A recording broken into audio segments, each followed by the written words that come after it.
맛집의 성형외과 서혜석 원장입니다. 오늘은 여러분이 궁금해하시는 주제를 한 5가지 정도 정해봤거든요. 근데 이제 제 얘기가 절대적인 건 아니잖아요. 그래서 수술을 잘하시는 원장님을 한분 모셔가지고 얘기를 나눠보는 시간을 가져볼까 해요. 네, 안녕하세요. 노상훈이라고 합니다. 반갑습니다. 일단 주제 얘기를 한번 해보도록 할게요. 저희가 일단 첫 번째로 말씀드리고 싶은 거는 자연스러운 쌍꺼풀을 가진 연예인들은 어떤 눈의 구조를 가지고 있는지 그거에 대해서 한번 말씀 나눠보도록 할게요.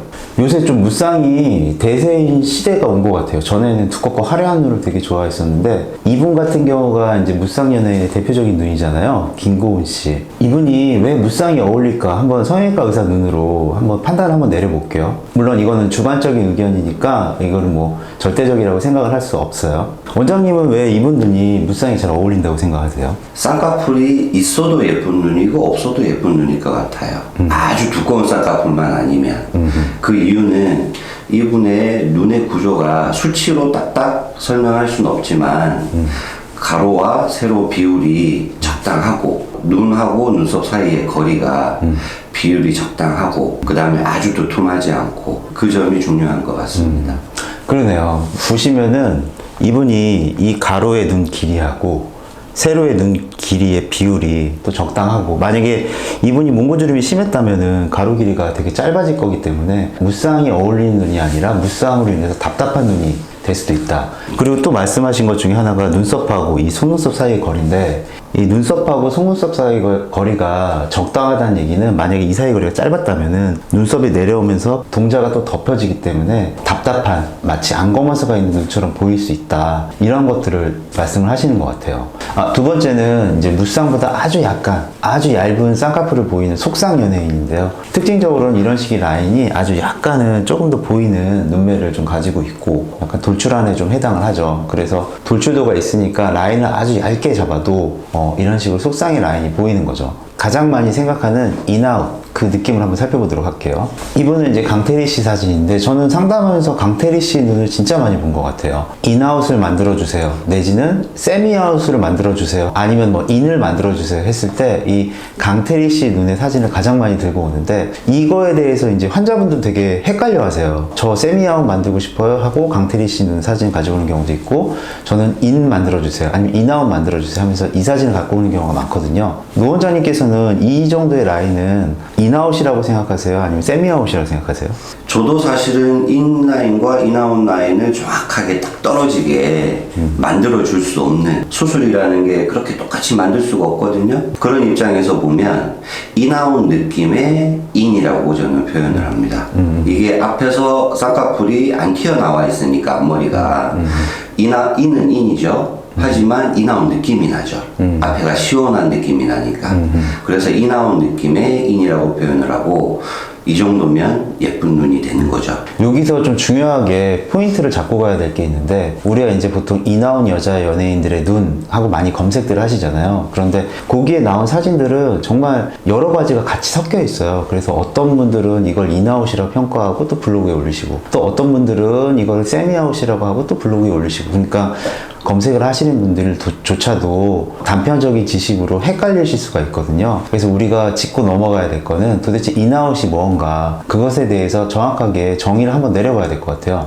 노 원장님은 인아웃이 뭐라고 생각하세요? 인아웃이라고 딱 정의는 여기 최대한 앞에서부터 걸쳐서 이렇게 쌍꺼풀이 나오는 거죠. 근데 그거는 저는 줄타기 하는 거하고 비슷하다고. 그 줄에서 살짝만 넘어가 버리면 아웃이 될 수도 있고, 살짝만 안으로 자빠지면 인이 될 수도 있기 때문에 그 줄타기를 정확하게 할 수는 없다. 하지만 그 느낌을 살리는 거다라고 말씀을 드리죠. 그래서 요 눈은 정확하게 따지면 인이죠. 여기에 쌍꺼풀이 안 나오니까. 이거를 인아웃을 만들려면 이쪽으로 라인을 높이거나 이쪽에 있는 조직을 제거해 주거나 그런 방법을 써야 되는데, 뭐 그렇게 할 필요까지는 없죠. 우리가 인아웃이라고 얘기하는 거는 결국에는 노 원장이 말씀하신 것처럼 겉쌍꺼풀이 되기 바로 그 직전의 단계에 있는 인라인이라고 저는 생각을 해요. 그래서 라인을 어느 정도 막 올리다가 어느 순간이 되면은 인라인에서 아웃으로 바뀌는 그 순간이 오거든요. 바로 그 직전 단계까지를 저는 인아웃이라고 얘기를 드리고, 노 원장이 말씀하신 것처럼 요 라인에서 줄타기를 하는 건데, 어떤 분들은 그 줄타기가 이 몽골주름에 겹쳐서 선으로 보일 때도 있고, 어떤 분들은 이 줄타기가 안 되고 이분처럼 이렇게 가다가 안으로 이렇게 말려 들어가는 것처럼 이런 식으로 가는 라인이 생길 수도 있죠. 그것에 대해서 한번 사진을 보고 다시 한번 명확하게 설명을 좀 드릴게요. 아까와 똑같은 분의 사진인데, 이분 같은 경우는 우리가 인아웃의 라인이라고 보통 정의를 내리거든요. 그 이유에 대해서 노 원장님한테 한번 물어보도록 할게요. 이분을 보면 약간 사진이 틀어져 있어서 다르긴 하지만, 이분은 거의 앞에서 눈의 앞꼬리 지점부터 해서 라인이 시작이 되잖아요. 덮임이 없이. 그럼 거의 인아웃이라고 볼 수 있죠. 근데 이 눈을 보면은 가려져 있죠. 그럼 각도가 달라서 물론 다르게 나왔겠지만, 이렇게 정면으로 찍힌다면 요거는 말려 들어가 있기 때문에 인이라고 볼 수 있죠. 근데 여기서 살짝만 밖으로 나가도 아웃이 되는 거죠. 그런데 수술로 이렇게 딱 정확하게 타고 가게 하기가 굉장히 어렵습니다, 사실은. 여기서 약간만 라인이 밖으로 나가서 살짝 밖에서 라인이 시작이 되면 그것을 아웃이라고 표현을 하는데, 아주 얇게 시작되는 아웃이라고 해서 세미 아웃이라고 요새 표현들을 하더라고요. 그러면은 우리가 세미 아웃 라인의 눈을 좀 보면서 인아웃과 어떤 점이 다른지 그거에 대해 한번 알아보도록 할게요. 이시영 씨 눈이죠. 이분의 왼쪽 눈을 보시면은 라인이 아까와는 다르게 이런 식으로 살짝 바깥으로 뻗어나가는 걸 볼 수 있어요. 어떤 분들은 이거를 세미 아웃이라고 하기도 하고 아웃이라고 하기도 하고, 그런데 이 반대쪽이랑 비교해 보면은 명확하게 다른 라인이 뻗어나가는 걸 볼 수 있거든요. 그래서 저는 이것을 아웃이라고 생각하고 이쪽 같은 경우를 세미 아웃이라고 생각하거든요. 솔직히 앞트임이나 윗트임을 통해서 인아웃 라인을 만드는 거는 상대적으로 쉬워요. 그런데 아까도 말씀드렸지만 우리가 인아웃의 정의를 명확하게 내리면은 아웃이 되기 바로 직전의 단계, 그리고 노 원장님이 말씀하신 것처럼 이 앞머리의 라인이 이 몽고주름과 일직선이 되는, 뭐 위로 올라가거나 내려간 게 아닌 정확하게 일직선이 되는 그 결과로 인해서 이 앞머리가 충분히 보이는 것, 이것을 우리가 인아웃이라고 방금 정의를 내렸거든요. 그런데 여기에서 세미아웃을 만들기 위해서는 이 몽고주름의 처리가 아주 상당히 중요한데, 이 몽고주름을 우리가 처리를 한다고 해서 세미아웃이 쉽게 나올 수는 없는 눈이라는 거죠. 보통은 요 몽고주름이 있을 때 요 아웃라인을 수술로 만들기가 굉장히 어렵습니다. 하지만 나오는 경우가 있긴 한데, 그 경우는 이 몽고주름이 이 피부만 가려져 있는 게 아니고 피부 밑에 이렇게 안윤근이라고 해서 근육이 싸고 있거든요. 그 근육 결 방향이 약하거나 아래쪽으로 떨어지지 않고 바깥쪽으로 잘 뻗어주는 결 방향이면 이런 라인이 나올 수 있는 것 같고요. 그러니까 저희가 이제 이 말씀을 왜 드리냐면은, 모든 눈이 수술을 한다고 해서 세미아웃을 될 수가 있는 게 아니고, 모든 눈이 수술을 한다고 해서 아웃을 만들 수 있는 게 아니에요. 그거를 되게 착각하고 계시는 분들이 의외로 많으세요. 어떻게 보면은 타고난 거라고도 볼 수 있고, 그 노 원장님께서 말씀하신 것처럼 이 몽고주름의 밴드가 강하다면은 우리가 아무리 뭐 라인을 엄청나게 높이면 당연히 아웃이 되겠죠. 뭐 세미아웃이 되겠죠. 하지만 라인을 엄청나게 높여가지고 아웃, 세미아웃을 만드는들, 그건 어울리는 눈이 아니라는 거죠. 그 비밀은 바로 노 원장님이 말씀하시는 이 알륜근과 이 몽고주름과의 관계에 있어요. 그래서 이분 같은 경우에는 몽고주름의 밴드가 심하지 않고 알륜근의 힘이 심하지 않기 때문에 우리가 의도하지 않아도 라인을 이렇게 잡았을 때 세미아웃이 쉽게 나오는 거죠. 그런데 이것을 수술로 인위적으로 만들려고 하면은 어떻게 될 수도 있겠지만, 잘못하면 부자연스러운 눈이 나오거나 아니면 소세지 눈이 나올 수가 있는 거죠. 그렇죠. 그거를 강제로 만들려고 흉터를 여기까지 이렇게 해서 흉터가 심하게 보이는 사람들 꽤 많이 있죠. 그러면은 아웃라인을 안 만드니만 못한 눈이 되는 거죠. 만약에 내가 세미아웃을 원하거나 아웃을 원할 때 몽고주름과의 관계를 중요하게 생각을 하셔야 되고, 수술로 어느 정도 극복을 할 수는 있지만 연예인들과 같이 자연스럽게 세미아웃이나 아웃을 만들지 못하는 한계라는 게 존재하니까 내 눈에 맞는 자연스러운 라인을 택하시는 것이 훨씬 더 중요하다고 요약을 해드릴 수 있어요. 자, 이번에 두 번째 주제인데요. 이 질문 되게 많이 하세요. 내 눈은 절개로 수술해야 되나요? 비절개로 수술해야 되나요? 보통은 환자분이 원하시는 대로 되도록이면 좀 맞추셔서 수술을 하려고 하는 경향인데, 어떤 분들은 진짜 절개가 필요하신 분들이 계시거든요. 저 같은 경우에는 한물눈 같은 경우에는 웬만하면은 절개로 수술하라고 말씀을 많이 드리는 편이거든요. 또 지방이 많거나 피부가 두꺼운 경우, 이럴 경우에는 절개로 하시는 게 조금 더 유리하다고 말씀을 드리는 편이에요. 노 원장님께서는 이 절개, 비절개를 나누시는 어떤 본인만의 특별한 기준이 좀 있으세요? 일단은 절개해서 눈매 교정을 해야 될 경우는 절개를 권하죠. 눈뜨림이 양쪽이 많이 달라서 쌍꺼풀을 만들었어도 눈동자의 크기가 많이 차이가 나면 그 부분은 절개해서 근육을 당겨 올리는 눈매 교정이라고 하기도 하고, 정식적으로는 안검하수 교정이라고 하죠. 그 수술을 해야 되면은 절개를 권합니다. 그런데 요새 그거 되게 많이 유행하잖아요. 비절개 눈매 교정. 비절개로도 눈매 교정 할 수 있거든요. 그러면 노 원장님께서는 왜 비절개 눈매 교정으로 잡으실 생각 안 하시고 눈매 교정이 필요할 경우에는 왜 꼭 절개로 눈매 교정을 해야 된다고 생각하세요? 절개 눈매 교정과 비절개 눈매 교정에 적용하는 당기는 근육이 다르잖아요. 절개 눈매 교정은 주로 리베이터 근육이라고 해서 상완 건거근이죠. 그쵸. 네. 눈 앞쪽에 있는 근육인데 거의 눈 뜨는 힘의 95% 이상을 담당을 하죠. 그리고 눈 뒤쪽에 비절개 눈매 교정으로 조작을 하는 근육은 밀러 근육이라고 하죠. 그 근육은 자율신경계의 지배를 받고 있기 때문에 우리 의식적으로 쓸 수 있는 근육이 아니에요. 제 경험상으로는 거의 한 눈 뜨는 힘의 한 0.5mm 정도 올라갈 수 있다고 저는 생각을 해요. 아주 잘 되면 1mm 정도. 그렇기 때문에 그 이상의 차이가 나면 비절개 눈매 교정으로는 비대칭 교정이 안 되죠. 여기서 하나 짚고 넘어가야 될 거는 이제 눈매 교정의 여부로 절개와 비절개를 나누신다 하는 게 바로 노 원장님의 포인트고, 그리고 또 하나 또 생각해야 될 거는 비절개 눈매 교정이라는 거의 효과가 우리가 엄청나게 눈을 브라이트하게 검은 동자를 많이 보이고자 할 경우에는 비절개 눈매 교정이 그렇게 효과적이지 않다라는 거예요. 그리고 효과를 낼 수 있는 방법이 있다고는 생각을 합니다. 아주 높이 걸면은 비절개 눈매 교정도 커질 수는 있겠지만 다들 알고 계실 텐데요. 두통이라든지 땡기는 느낌 때문에 다시 풀어달라는 경우가 굉장히 많습니다. 제가 그래서 절개를 권하는 기준이 되는 눈은 바로 이런 눈인데요. 이런 식으로 지방이 많고 피부가 두껍고 그리고 처진 게 너무 많은 경우, 이럴 경우라면은 비절개보다는 절개를 선택하는 게 좋다고 말씀을 드리고, 다만 이때에도 노 원장님이 말씀하신 것처럼 그런 옵션을 드려요. 비절개가 불가능한 것이 아니다. 이걸 잡아봤을 때 환자분의 마음에 든다면은 이거는 비절개를 해도 충분히 가치가 있는 눈이고 우리가 무조건적으로 절개를 권하는 것은 아니다, 이렇게 말씀을 드리고, 다만 눈의 구조상으로 봤을 때는 비절개보다는 절개가 확실히 조금 더 유리하다라고 말씀을 좀 드리는 거죠.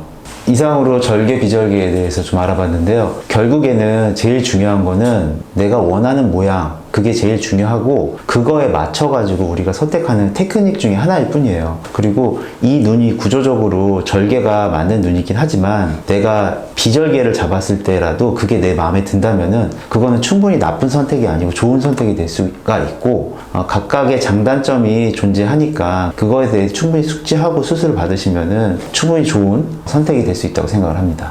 바로 3번 주제는 쌍수, 첫 수술, 실패 없이 하려면 도대체 어떻게 해야 될까? 이게 바로 우리가 지금까지 말씀드린 내용하고 연관이 되어 있는 거죠. 노 원장님이 말씀하신 것처럼 나한테 맞는 자연스러운 라인을 찾아서 그거에 맞춰서 수술을 하는 게 중요한 거지, 인위적으로 내 눈에 맞지도 않는 세미아웃이나 아웃을 만든다든지 이렇게 될 경우라면은 세미나 아웃을 계획해서 수술한다고 하더라도 내 눈에 맞지 않으면 그건 결국 소세지 라인이 되는 거거든요. 그럴 경우에는 정말로 힘든 과정들을 거치게 되세요. 두 줄 따기를 한다든지, 라인을 낮춘다든지, 뭐 고정점을 낮게 잡는다든지, 눈매 교정을 다시 해야 된다든지, 여러 가지 부작용이 생길 수가 있어요. 그래서 결국에는 인아웃이 맞는지, 인이 맞는지, 이거에 대한 확실한 주관이 없으시다면은, 되도록이면은 라인을 높지 않게 잡으시는 거를 권해드려요. 쌍꺼풀이라는 게 라인이 높아진 거를 낮게 만드는 거는 되게 힘든 거거든요. 하지만 낮은 라인을 높게 만드는 거는 의외로 상당히 간단해요. 그렇기 때문에 이거를 무조건적으로 어떤 연예인들 사진을 보고 따라한다든지, 높은 라인을 집에서 이렇게 한번 쌍꺼풀 테이프로 잡아보든지 이쑤시개로 잡아봤을 때 그게 내 라인에 어울리는 것 같다. 그 단순히 하나만으로 결정을 짓지 마시고, 내 몽고주름이라든지 눈의 비율, 그리고 눈썹이 떨어지는 정도, 그거에 연관을 지어서 나한테 맞는 라인을 잡는 게 중요하고, 그거에 해당하는 테크닉을 비절개를 할 수도 있고 절개를 할 수도 있고, 각각 내 눈의 구조에 맞게 선택하는 게 중요하고, 그 선택함에 있어서 너무 절개만이 우선적으로 둘 필요는 없다. 그리고 만약에 회복이 가능하고 쉽게 되돌릴 수 있는 비절개를 선택하는 것도 좋은 방법이다. 이렇게 생각을 하시는 게 괜찮을 것 같아요. 요새 병원에 내원하시는 환자분들 눈매 교정 해달라는 분들 많이 계세요. 요새 눈매 교정을 하고 싶지 않다는 분들이 더 많습니다. 네, 저도 최근 들어서 눈매 교정을 하셔야 될 것 같아요. 이렇게 말씀을 드리면 환자분이 난감해 하시는 경우 되게 많이 보는데요. 이 부분에 대해서 정확하게 좀 짚고 넘어가야 될 것 같아요. 보통 우리가 눈매 교정을 하려고 할 때 미용적인 목적의 눈매 교정이 있고, 안검하수에 해당하는 눈매 교정이 있어요. 우리가 얘기하는 보통 미용적인 목적의 눈매 교정은 실제적으로 안검하수가 없는 경우가 거의 대다수예요. 눈 뜨는 기능 다 정상인데, 쌍꺼풀 라인을 만들 때 눈을 약간 조금 더 또렷하게 한다든지, 동자를 한 1mm 정도 더 보이게 한다든지, 아니면은 라인을 좀 단단하게 하기 위한 목적이라든지, 이런 목적으로 하는 거를 우리가 미용적인 목적의 눈매 교정이라고 정의를 해요. 이거는 안검하수와는 전혀 다른 내용이에요. 물론 수술적인 테크닉은 비슷할 수는 있겠지만 눈매 교정하는 양이라든지 이런 걸 통해 가지고 다르게 하거든요. 근데 보통 우리가 얘기하는 안검하수는 실제적으로 눈 뜨는 기능이 떨어져 있는 경우를 병적인 안검하수라고 나누고, 그것에 대한 기준을 크게 뭐 3가지로 분류하기도 하고 5가지로 분류하기도 하거든요. 지금 뒤에 보시는 사진은 이제 노 원장님 눈을 좀 찍으신 사진이에요. 이 노 원장님 눈은 전형적인 안검하수의 눈을 보이고 있거든요. 노 원장님 좀 설명을 해주시죠. 지금 힘을 안 주고 눈을 떴을 때 찍은 거예요, 방금. 근데 이쪽 눈의 눈동자가 이쪽 눈의 눈동자보다 가려져 있죠. 제가 보면은 한 1mm에서 2mm 사이 정도 가려져 있어요. 물론 힘을 주면 이쪽은 더 커지겠고 이쪽도 더 커지겠죠. 그래서 교과서적으로 눈을 어느 정도 떴을 때 위에서 요 눈썹, 속눈썹 있는 라인이 덮이는 정도의 뭐 1mm에서 1.5mm 정도가 정상적인 눈떠짐의 힘이라고 표현을 하죠. 이쪽은 안검하수가 있는 거죠. 이쪽에 비해서. 제가 볼 때는 둘 다 있는 것 같아요. 둘 다 있는 것 같고, 근데 오른쪽이 조금 더 심하신 것 같고, 그리고 안검하수도 약간 짝짝이로 존재해요. 우리가 이제 뭐 헤링스 로우라고 하는, 약간 저는 시소라고 말씀을 드리는데, 이쪽 같은 경우가 이쪽에 비해서 눈을 조금 더 잘 떠지는 이유는 결국에는 얘가 힘이 없기 때문에 이쪽 눈이 항상 긴장을 하고 있는 상태거든요. 그래서 만약에 안검하 수술을 하게 된다면은, 만약 이쪽만 하게 된다면은 이쪽 눈은 스르르 더 스며서 떨어질 가능성이 높죠. 이 경우는 안검하수에 해당하기 때문에 우리가 눈매 교정이라고 표현을 하지 않고 안검하수 수술, 그렇게 표현을 하는 거죠. 눈매 교정은 성형외과 교과서에 없는 용어입니다. 안검하수 교정은 분명히 질환에 대한 수술이고요. 이 눈은 안검하수 교정이에요. 하지만 수술하는 테크닉 자체는 동일해요. 네. 똑같이 절개되고 들어가서 상안 건거근을 찾고, 그리고 상안 건거근을 조금 당겨와서 우리가 건판이라고 하는 곳에 고정을 시키고, 그런데 두 가지의 다른 점은 얼마만큼 당겨오느냐, 그 미리수에 조절이 된다고 생각이 돼요. 만약에 우리가 노 원장님이 눈매 교정을 했다고 생각을 하고 다음 사진 한번 보여드리도록 할게요. 자, 이 사진은 노 원장님이 일단 힘을 주고 뜨신 사진이에요. 이게 이제 안검하수를 우리가 수술을 했을 때 우리가 얻고자 하는 효과 중에 하나라고 볼 수 있죠. 근데 제가 봤을 때는 이 왼쪽 눈 같은 경우에는 이런 식으로 수술하면 안 될 것 같아요. 이거는 너무 과교정이고요. 이쪽 눈과 비슷한 느낌으로 수술하는 게 좋을 것 같긴 한데, 이쪽도 살짝 과교정이긴 하거든요. 이거보다는 약간 덜 안검하수 수술을 하는 게 조금 더 적당하지 않을까 싶어요. 노 원장님은 어떻게 생각하세요? 연령이 어느 정도 있는 분들은 수술을 해서 힘을 안 주고 떴을 때 이 정도로 뜨게 되면 굉장히 눈이 시리고 당김 증상도 있고 불편해합니다. 그래서 연세 있는 분들은 이 정도에서 바로 여기서 우리가 눈매 교정의 부작용이 바로 요거라고 생각을 하시면 돼요. 예전에는 눈을 크게 뜨고 눈동자를 크게 만들고 눈의 수직 길이를 막 엄청 키우고 막 이렇게 하는 게 되게 아름다운 눈이라고 생각하던 때가 있었어요. 저는 항상 수술을 할 때 눈매 교정은 조금만 해야 된다. 눈매 교정은 적게 해야 된다. 우리가 눈매 교정을 하는 목적은 눈동자를 약간 키우는 것도 있지만 그거보다는 이 눈썹과 이마를 좀 덜 쓰게 하는 거, 이것도 되게 중요한 부분을 차지한다고 항상 말씀을 드리거든요. 바로 이 부분을 간과하고 눈매 교정을 너무 과하게 하거나 눈동자를 너무 크게 하거나 이럴 경우에라면은 항상 우리가 부르뜬 눈, 토끼 같은 눈, 이런 식의 눈매가 되거든요. 이럴 경우에는 눈매 교정을 다시 풀어야 돼요. 풀고 다시 자연스럽게 눈매를 맞춰줘야 되거든요. 그래서 결국엔 눈매 교정의 부작용이라는 거는 눈 뜨는 근육을 너무 과하게, 너무 욕심내서 너무 많이 할 경우, 그럴 경우에 눈매 교정의 부작용이 생기는 거고, 그냥 단순히 약간 좀 또렷하고 좋게 만들 경우라면은 살짝만 해주는 거는 어느 정도 도움을 줄 수 있다, 이렇게 생각이 들어요. 이 경우 같은 경우라면은 안검하수라고 얘기하지 않고 여기 위에 피부나 이런 것, 지방이나 이런 것들이 이렇게 처져가지고 덮여 내려오는 경우들이 있거든요. 그럴 경우라면은 졸려 보인다고 느껴지는 거지 안검하수가 아니기 때문에 우리가 이런 경우를 가짜 안검하수, 가성 안검하수라고 얘기를 하고, 그리고 요 위쪽에 라인을 살짝 만들어주는 것만으로도 처져 있는 게 걷어지기 때문에 눈이 더 초롱초롱해질 수가 있는 거죠. 이때 등장하는 개념이 바로 눈매 교정인 거예요. 그래서 이런 눈매 교정의 부작용들에 대한 사진을 많이 보셔서 눈매 교정에 대해서 되게 불안해 하시는 부분들이 많거든요. 그런데 이런 사실을 알고 나면은 눈매 교정이 그렇게 나쁜 것만은 아니지만 정말로 적재적소에 필요한 분들한테만 해야 되는 거고, 그리고 필요 없는 분들한테는 눈매 교정은 일종의 선택사항, 옵션인 거예요. 병원을 진료를 보시거나 상담을 하실 때 원장 선생님하고 충분히 말씀을 나눠보시고 결정을 하시는 게 좋을 것 같아요. 일단은 눈 재수술의 6가지 진실인데 세부적인 한번 좀 보도록 할게요. 첫 수술에 실패하고 나서 언제 재수술을 할 수 있을지, 어떤 분들은 조급해 하셔가지고 바로 했으면 좋겠다고 하시는 분도 있고 석 달 있다 해야 되나 되게 의견이 분분하거든요. 노 원장님은 재수술의 시기를 언제로 기준을 내리세요?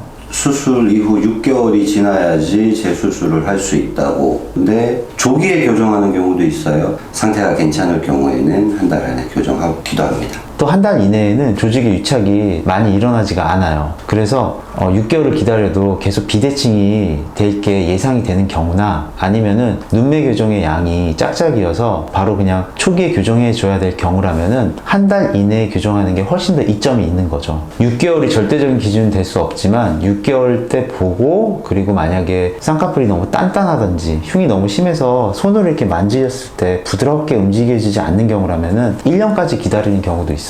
이제 재수술을 할 때 또 여러 가지 유형이 있거든요. 가장 크게 우리가 볼 수 있는 유형은 이제 라인이 비대칭인 경우, 그리고 또 라인이 너무 높게 잡혀가지고 소세지가 된 경우, 그리고 또 트임을 했을 때 앞트임 같은 경우에 이제 짝짝이가 있는 경우, 이런 세부적으로 유형을 나눌 수가 있어요. 라인이 비대칭일 경우에 이제 우리가 그 시기가 돼서 재수술을 한다고 가정을 했을 때 노 원장님 같은 경우에는 이때 수술 계획을 어떻게 세우세요? 라인이 비대칭이 있으면 어느 쪽이 마음에 드는지가 중요하죠. 그러면 낮은 라인이 마음에 든다 그러면 높은 라인을 내려야 되거든요. 그러면은 시기가 충분히 지나야죠. 그 수술은 좀 어려운 수술이거든요. 높은 라인이 마음에 든다. 그럼 낮은 라인을 약간만 높여주기만 하면 되기 때문에 라인을 내리는 것보다 좀 간편하게 할 수 있죠. 결국에 라인의 비대칭의 문제라면은 라인을 동일한 높이에 잡아가지고 다시 라인을 정리해주면 되는 문제인데, 이게 이제 두 번째 제가 말씀드렸던 소세지의 경우라면은 이제 약간 다른 얘기가 될 수 있어요. 우리가 얘기하는 두 줄 따기라든지 뭐 라인 낮추는 수술을 해야 되는 거죠. 피부를 잘라서 라인을 낮출 수도 있고, 피부에 여유가 없다면 두 줄 따기를 해가지고 라인을 낮추는 그런 방향의 수술을 해야 되는데, 아무래도 라인을 낮추는 거는 단순히 올리는 것보다는 훨씬 더 고난이도의 테크닉을 요구하는 건 사실이에요. 또 재발하는 경우도 빈번하고요. 재수술의 가장 큰 이유 중에 하나가 짝짝인데, 그래서 우리가 상담을 왔을 때 실제로 라인의 높이를 캘리퍼를 이용해서 재게 돼요. 뭐 오른쪽 눈 같은 경우에는 뭐 예를 들어서 7mm,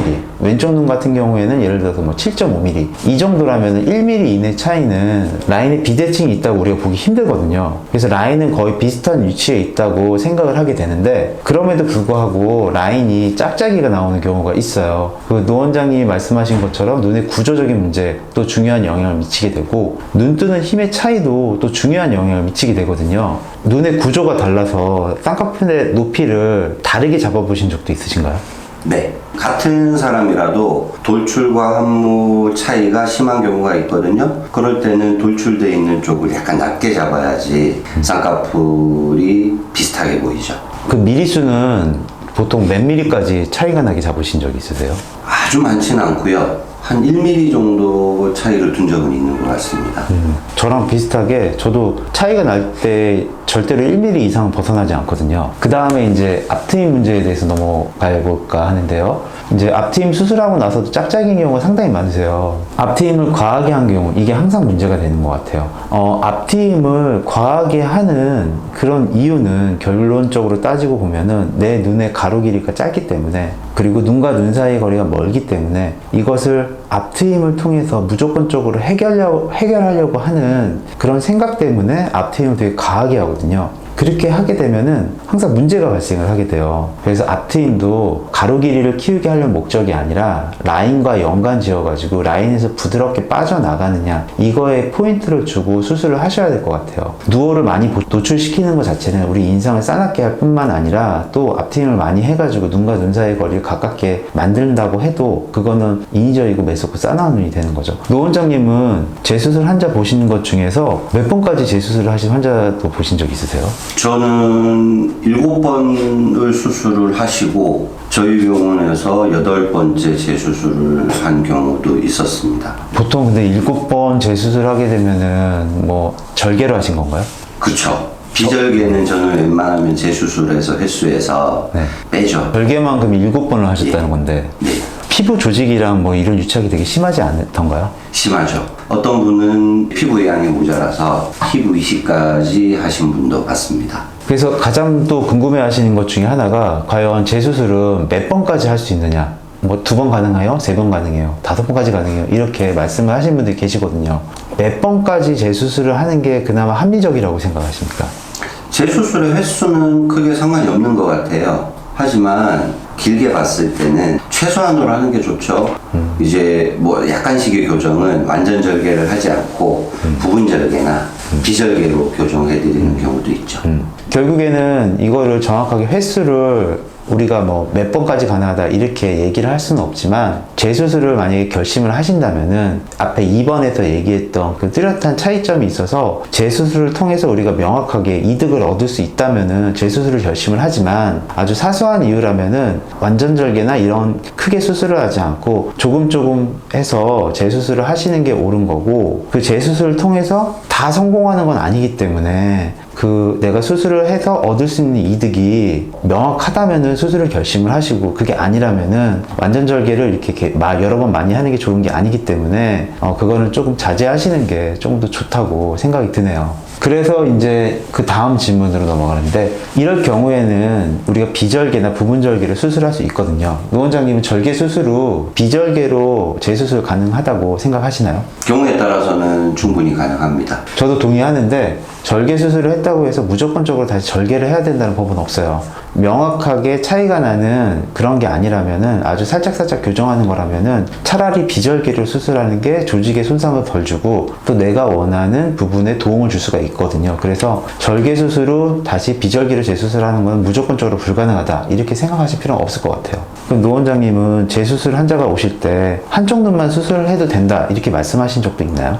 네, 한쪽 눈만 하는 경우도 있는데요. 제가 최근에 좀 고민스러웠던 부분은 한쪽 눈이 풀어지셨고 한쪽 눈은 이제 라인이 있어요. 근데 많이 약해져 있겠죠. 수술하신 지가 한 7년, 8년 지났으니까. 그래서 풀어진 쪽만 높이를 맞춰서 수술을 해드렸는데, 당연히 새로 했으니까 새로 한 수술은 높이가 비슷해도 선명하겠죠.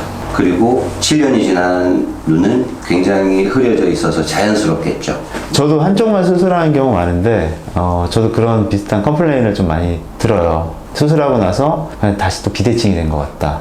그래서 저도 양쪽을 다 같이 하시는 게 조금 더 낫다 이런 식으로 설명을 드리기도 해요.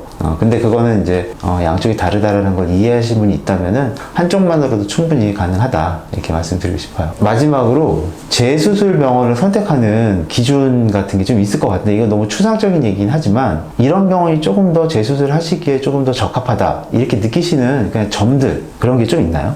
병원 전체를 보기보다 그 병원의 어떤 의사한테 상담을 받을지를 정하고 가셔야 되지 않을까. 일단은 상담을 좀 여러 군데 다니시라고 말씀드린 편이에요. 저도 그래요. 한 두세 군데 이상은. 예. 네, 왜냐하면은 한 군데 가지고는 의사들마다 다 얘기가 다를 수 있거든요. 그래서 좀 여러 군데를 다니시면서 여러 얘기를 듣고 그리고 나서 판단을 내리라고 하는 편이고, 둘째로는 다른 사람 눈이 잘 됐다고 해서 내 눈이 잘 된다는 보장은 없거든요. 그 사람과 내가 쌍둥이가 아닌 이상 눈이 똑같을 수가 없어요. 그렇기 때문에 물론 그 병원의 원장님이 실력이 있다라는 아주 중요한 정보를 제공해 주긴 하지만 무조건적으로 그 얘기만 듣고 그 병원을 신뢰하기에는 조금 부족한 면이 있다, 그렇게 말씀을 좀 드리는 편이고, 그리고 세 번째로는 내 눈의 한계를 물론 본인 스스로 파악하기는 쉽진 않지만 재수술을 한다고 해서 무조건적으로 다 잘 될 수가 없거든요. 재수술을 하더라도 분명히 여기까지만 가능하고 그 이상은 불가능한 경우가 있어요. 그래서 그 한계를 명확하게 지어주시는 분들이 조금 더 솔직한 게 아닌가 이런 생각이 들어요.